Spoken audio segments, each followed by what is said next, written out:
नमस्कार, MPCG superfast 100 देख रहे हैं आप। मैं हूं आपके साथ प्रशांत कटारे और बुलेटिन की शुरुआत बड़ी खबर के साथ। खबर सीहोर से है, जहां कोरोना का एक नया मरीज मिला है। महिला मरीज की रिपोर्ट पॉजिटिव आई है। कोरोना मरीजों की संख्या बढ़कर यहां पर 5 हो गई है। तो ये बड़ी खबर है सीहोर से, जहां पर कोरोना का एक और मरीज मिला है। एक महिला की जो सैंपल है वो कोरोना पॉजिटिव पाया गया है। कोरोना मरीज की संख्या यहां बढ़ गई है। अब ये आंकड़ा 5 तक पहुंच गया है। हालांकि सीहोर वो जिला जो काफी लंबे समय तक कोरोना मुक्त रहा, भोपाल इंदौर के पास होने के बावजूद। लेकिन अब जब धीरे धीरे मामले यहां आने शुरू हुए हैं और ये आंकड़ा धीरे धीरे बढ़ रहा है, 5 कोरोना संक्रमित मरीज अब सीहोर में हो चुके हैं। एक और नया कोरोना का संक्रमित मरीज सीहोर में मिला।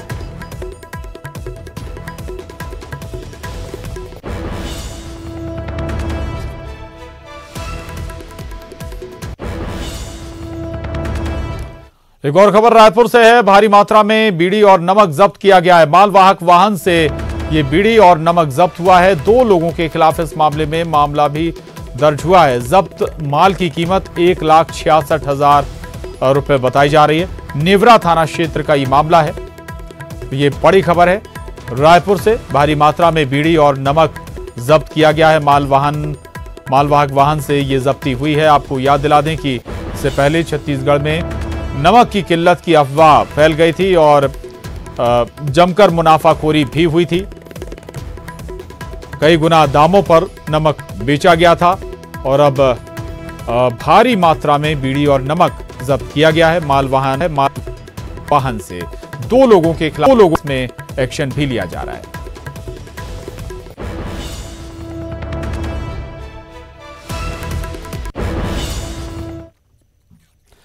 और भोपाल से बड़ी खबर है। कैदियों की पेरोल बढ़ाने का फैसला किया गया है। 60 दिन से 120 दिन का पेरोल हुआ है। कैदियों की बेल को भी 45 दिन से बढ़ाकर 90 दिन कर दिया गया है। गृह मंत्री नरोत्तम मिश्रा ने यह जानकारी दी है। कोरोना संक्रमण से बचाव को लेकर यह फैसला किया गया है। तो ये बड़ी खबर है भोपाल से कि कैदियों की पेरोल बढ़ाने पर सरकार ने फैसला लिया है। अब 60 दिन से 120 दिन की पेरोल हो गई है।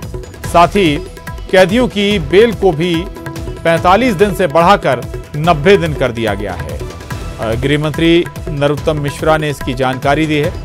दरअसल कोरोना संक्रमण से बचाव को लेकर ये बड़ा फैसला लिया गया है, ताकि जो जेल हैं वहां भी ओवरलोड ना हो। वो जेल कैदियों की संख्या वहां पर कम रहे, ताकि कोरोना का संक्रमण फैलने से रोका जा सके।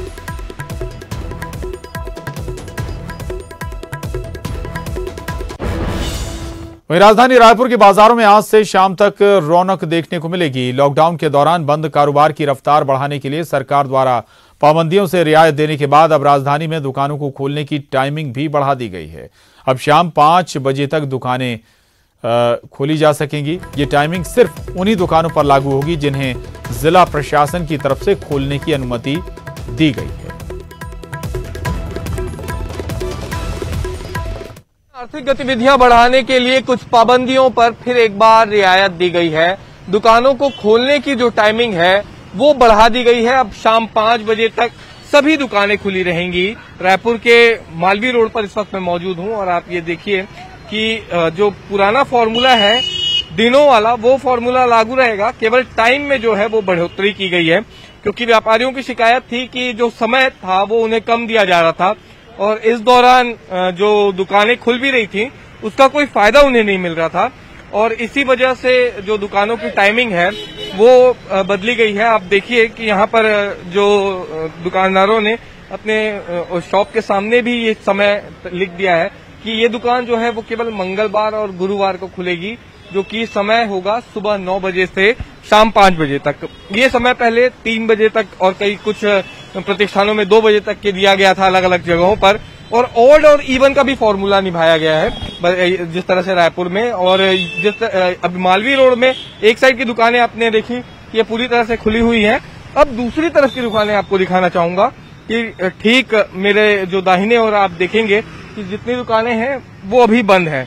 तो यहाँ पर दिन के हिसाब से रखा गया है जिला प्रशासन ने कि एक दिन इस साइड की दुकानें खुलेंगी और दूसरे दिन इस तरफ की दुकानें खोली जाएंगी।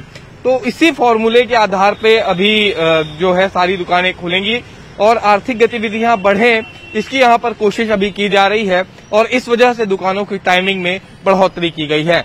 जिस तरह से पूर्व निर्धारित जो सूचियां हैं उसी सूची के आधार पर उतनी ही दुकानें फिलहाल खुलेंगी, उसमें किसी भी तरह का परिवर्तन नहीं किया गया है।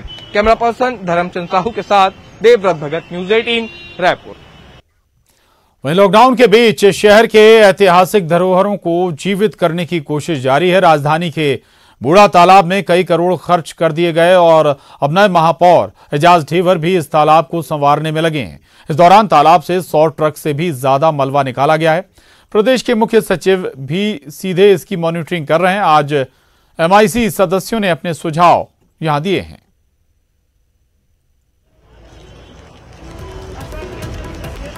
राजधानी की ऐतिहासिक धरोहर को फिर एक बार जिंदा करने की कोशिशें जारी है। बूढ़ा तालाब की सफाई की जा रही है और इस वक्त हम इसी तालाब के किनारे हैं। बीते कुछ दिन पहले जब हम यहाँ पर पहुंचे थे तो पूरी तरह से हरी घास और यहाँ पर झाड़ियां नजर आ रही थी, लेकिन अब यहाँ पर पानी दिखने लगा है और जिस तरह से मलबा यहाँ पर निकाला जा रहा है, तकरीबन 4 पॉकलैंड मशीनें लगी हुई हैं और पिछले कई सालों से तालाब का ये जो हिस्सा है ये उपेक्षित पड़ा हुआ था और अब तक कई करोड़ रुपए इस पर खर्च हो चुके हैं, लेकिन तालाब की जो तस्वीर है वो नहीं सुधरी। अभी फिर एक बार कोशिश जारी हुई। हमारे साथ महापौर एजाज ढेबर हैं, ये बताएंगे। काफी तो नजर आ रहा है बदलाव, आप क्या कहेंगे? मुख्य सचिव भी यहाँ पर दौरा करके चले गए, आज एमआईसी सदस्यों को भी बुलाया आपने, क्या उनके सुझाव आप ले रहे हैं? जो यह एक बहुत बड़ा ऐतिहासिक तालाब है और ऐतिहासिक तालाब के साथ साथ ये एक बहुत बड़ा आस्था का केंद्र भी है बूढ़ा तालाब। तो हम सभी लोग आज इसमें पहले से हम लोग निर्णय लिया था कि इस टॉप बॉटम यहां से लेकर स्टार्ट से लेकर एंड तक हम तालाब को पूरी तरीके से साफ करेंगे, इसका संरक्षण करेंगे, इसका सौंदर्यकरण करेंगे। इसी को लेकर हम लोग माननीय प्रमुख सचिव जी, माननीय हमारे कलेक्टर महोदय जी, हमारे कमिश्नर साहब और हमारी सेक्रेटरी मैडम जो है वो सभी लोग को हम लाके इसमें प्लानिंग किए हैं। अभी सिर्फ एक दय है कि यहां से लेकर वहां तक के पूरा तालाब पूरी तरीके से साफ हो जाए, क्योंकि मुझे अच्छे से याद है आप पहले उसमें जब आए थे उसमें और अभी में आप देखिए, कल मैं खुद पानी तो बिल्कुल दिख रहा है और बदलाव तो दिख रहा है। अभी कितने ट्रक करीब मलबा निकला? करीब 150 ट्रक मलबा निकल चुका है और मुझे ऐसा लगता है कि कम से कम इसमें 1000 से 1500 ट्रक कचरा निकलने की इसमें उम्मीद, बल्कि ज्यादा ही हो जाएगा, उससे कम नहीं होगा। बिल्कुल, जिस तरह से मछुआरों की भी यहाँ पर मदद ली जा रही है कि तालाब की जो सूरत है वो संवरे। पिछले कई सालों से ये हिस्सा पूरी तरह से उपेक्षित पड़ा हुआ था और अगर हम बात करें कि काफी ऐतिहासिक ये राजधानी का तालाब है जिस पर कई करोड़ रुपए अब तक खर्च हो चुके हैं। पर्यटन विभाग और नगर निगम इसमें कई करोड़ रुपए खर्च कर चुका है और 100 ट्रक मलबे से ज्यादा भी इस तालाब से निकाला गया है। यानी कि आप समझ लीजिए कि वो जो करोड़ों रुपए खर्च किए गए वो कहाँ गए, उस पर भी बड़े सवाल हैं। हालांकि अभी एक बार फिर से कोशिश है कि एक तालाब को फिर से जीवित की जाए। देखना होगा कि ये कोशिश कितनी रंग लाती है। कैमरा पर्सन धर्मचंद साहू के साथ देवव्रत भगत, न्यूज 18 रायपुर। और रायपुर में 8 से बढ़ाकर 10 नगर निगम जोन बनाने की मंजूरी मिल गई है। अब बारी जोन अध्यक्ष के चुनाव की है। कांग्रेस ज्यादा से ज्यादा जोन में अपने अध्यक्ष बनाना चाह रही है, इसलिए जोन अध्यक्षों के चुनाव को लेकर महापौर एजाज ढेबर ने कांग्रेसी और उन्हें समर्थन देने वाले निर्दलीय पार्षदों की बैठक बुलाई है, जिसमें आगे की रणनीति तय की जाएगी। महापौर का कहना है कि जोन अध्यक्ष के लिए युवा और महिला पार्षदों को प्राथमिकता दी जाएगी। होना है और 10 जोन भी बन गए हैं, 8 से 10 जोन हो गए हैं। अब क्योंकि जोन अध्यक्षों की नियुक्ति भी होगी तो इसमें बहुत सारे जो हमारे सीनियर पार्षद हैं, बहुत सारे हमारे जो सीनियर एमआईसी मेंबर हैं, तो उनके भी सुझाव बहुत अति महत्वपूर्ण है, क्योंकि अब चुनाव होंगे 10 जोनों में। हम चाहते हैं कि जिस तरीके से हमने अभी महापौर में हमने जिस तरीके से हमने बाजी मारी, तो हम चाहते हैं कि जो जोन अध्यक्षों में भी हमारे ज्यादा से ज्यादा हमारे जो है अध्यक्ष चुनकर आए। कोई एमआईसी जो नहीं है या फिर अच्छा जो सीनियर रहा है या फिर जो अच्छा यंग बोलने वाला कोई अच्छा वो है, उस हिसाब से अच्छे फ्रेश लोगों को भी इसमें चांस मिलेगा। हो सकता है इसमें महिलाओं को भी अच्छा चांस मिले। और खबर सागर से। सागर के बंडा में लॉकडाउन की खुलेआम धज्जियां उड़ती हुई नजर आई। सोशल डिस्टेंसिंग को भूल जैन मुनि की अगवानी में लोगों की भीड़ उमड़ पड़ी। मुनि संघ की अगवानी के लिए लोगों का हजूम सड़कों पर उमड़ता हुआ नजर आया। श्रद्धालुओं ने जैन मुनि प्रमाण सागर और अहर सागर महाराज की अगवानी की। जैन मुनि के भाग्योदय तीर्थ उपासना केंद्र से वो बंडा पहुंचे थे। भाग्योदय तीर्थ क्षेत्र में लैब टेक्नीशियन कोरोना संक्रमित निकला था, जिसके बाद प्रशासन ने भाग्योदय तीर्थ क्षेत्र में कंटेनमेंट एरिया बनाया था।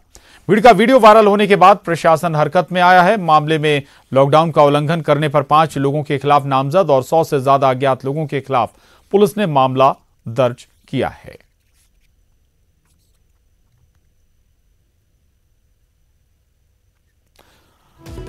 रचित हमारे साथ जुड़ गए हैं जानकारी के साथ। रचित, ये भीड़ खुलेआम दिख रहा है कि आखिर कैसे लॉकडाउन का उल्लंघन कर दिया गया। चूंकि लॉकडाउन चल रहा है, कोरोना संक्रमण सर पर है, इसके बावजूद आखिर क्या वजह रही, क्यों लोग इतनी बड़ी संख्या में बाहर निकल आए?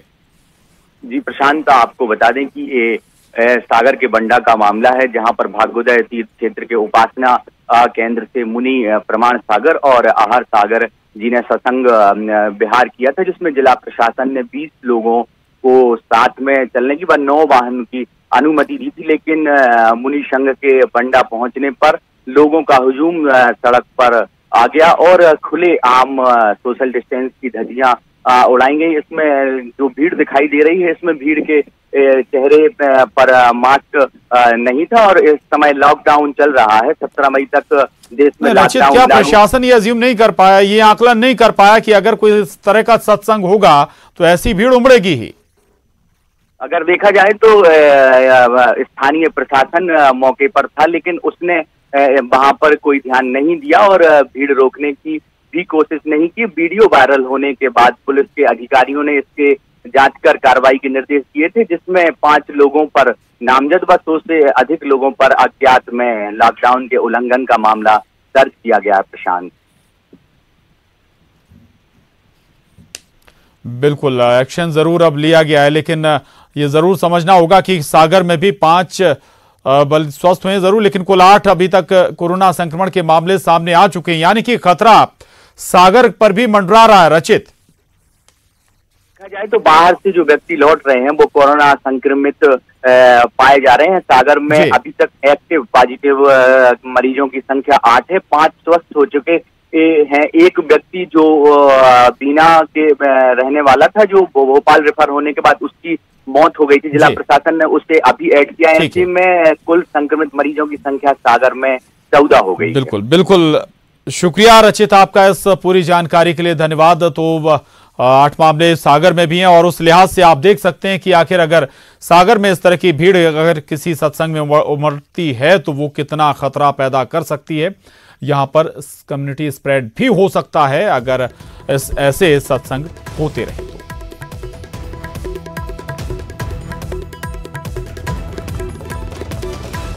ये मुनि महाराज जी अपने प्रवास पे थे, तो कुछ श्रद्धालुओं द्वारा भीड़ इकट्ठी करके और 144 का उल्लंघन करने की एक शिकायत थाने में प्राप्त हुई थी। तो शिकायत जांच उपरांत थाना प्रभारी द्वारा 144 का उल्लंघन करने के उसमें 5 ज्ञात और कम से कम 100 से 150 अज्ञात व्यक्तियों के विरुद्ध थाना बंडा में अपराध पंजीबद्ध किया गया है। और यहां रुक रहे हैं एक छोटे से ब्रेक के लिए, फौरन लौटेंगे जाएगा।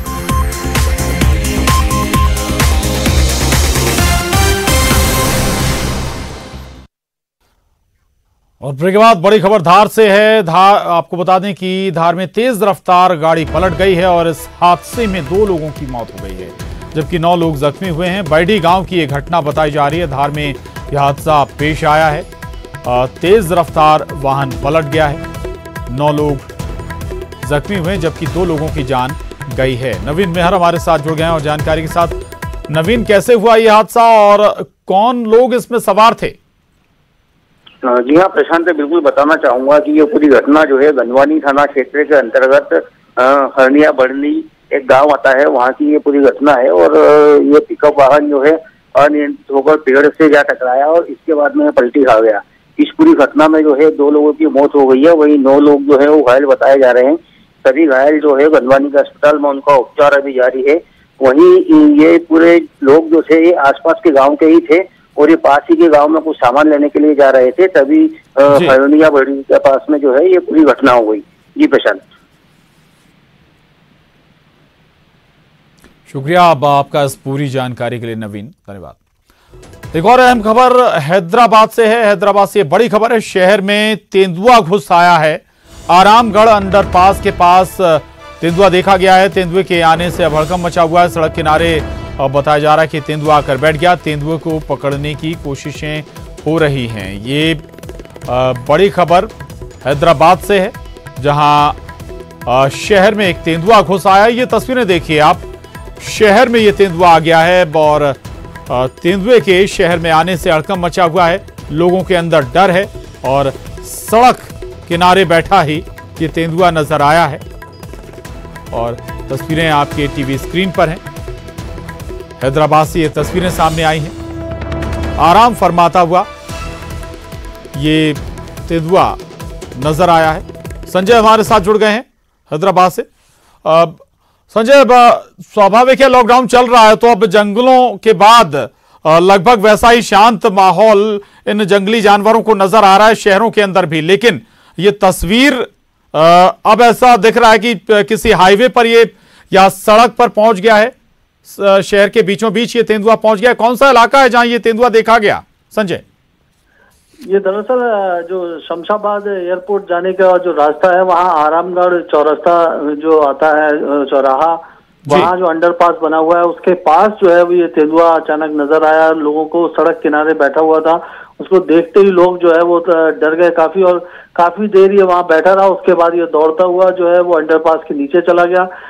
जब तक पूरे उसके बाद पुलिस को और फॉरेस्ट डिपार्टमेंट को सूचना दी गई, लेकिन उसी दौरान जो है तेंदुआ वहाँ पर पास में इंडस्ट्रियल एरिया है, एक पुरानी इंडस्ट्री है जो बंद पड़ी हुई है, उसके अंदर ये घुस गया है और अब ये नजर नहीं आ रहा है। वहां पर पूरा फॉरेस्ट डिपार्टमेंट के लोग और पुलिस के लोग उसको ढूंढने में लगे हुए हैं कि वो कहाँ पर है।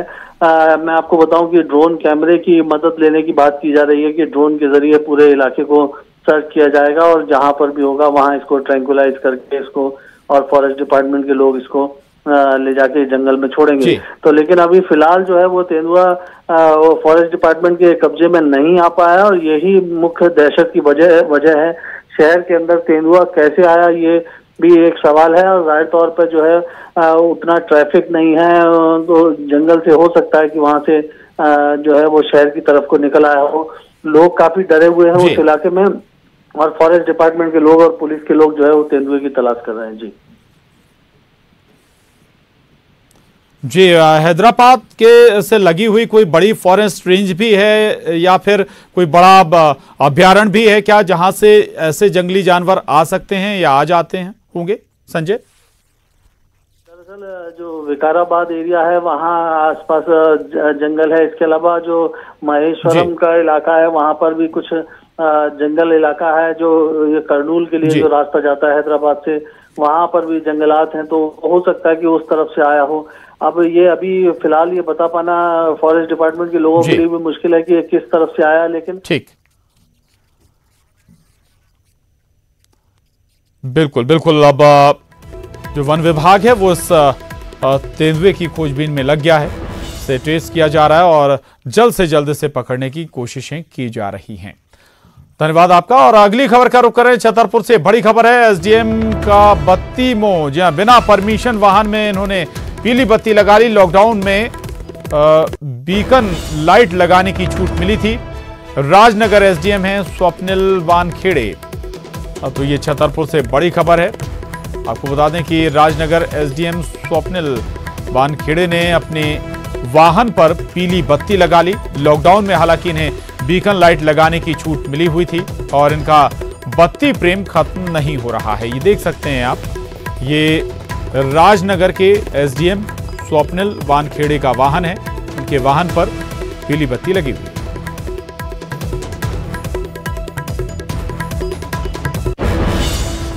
और इसके साथ ही बुलेटिन में बस इतना ही। खबरों का सिलसिला जारी है।